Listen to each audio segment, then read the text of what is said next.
कल पुष्पा का एक नया सिंगल रिलीज हुआ था by the name of feelings, जो कि है एक्चुअली फीलिंग्स, लेकिन बिकॉज ऑफ दैट गाउती प्रोनाउंसिएशन, इसी वजह से फीलिंग्स रखा है टाइटल गाने का।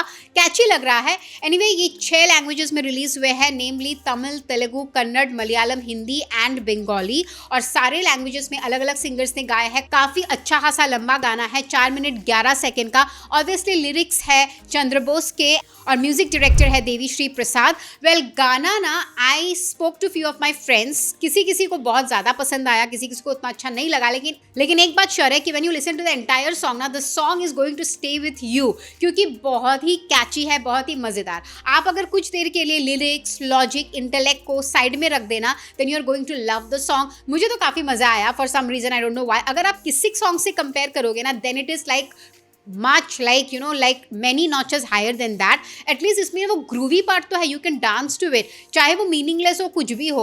और अगर बात करें about the song, तो इसमें ना एक मलयालम लैंग्वेज की एक हुक लाइन है। I think that is very beautiful, that is the most beautiful part of the song and that is going to stay with you. समझ में कुछ नहीं आया, लेकिन जो मलयालम वाला कोरस है वो actually that part, that hook line, वो जो उसका मेलोडी है ना,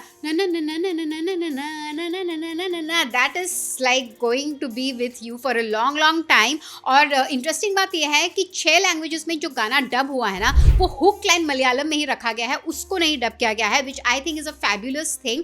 पर अगर बात करें अबाउट द कोरियोग्राफी, उसको दिया है शेखर विजय ने। कहीं ना कहीं they try to replicate that Oo Antava का एनर्जी, क्योंकि बहुत ही हाईली एनर्जेटिक डांस मूव्स है।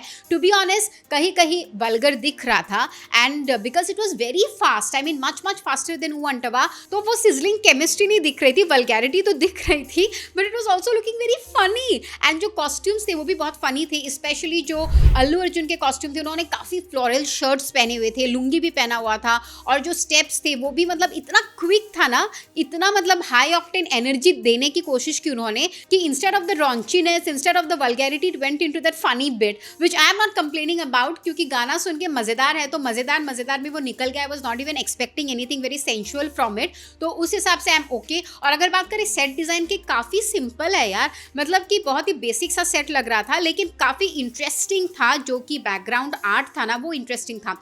एक सीक्वेंस में you could see like masquerade dancers, एक सीक्वेंस में I could see Kathakali dancers, एक सीक्वेंस में I could see Mohiniyattam dancers, और द फनी पार्ट वाज सभी ना बहुत ही स्लो पेस में अपना मूवमेंट या अपनी जो कोरियोग्राफी है कर रहे थे, और बस यही 2 जन हैं जो एकदम उछल कूद करके बंदरों जैसे डांस कर रहे थे। So it was kind of funny.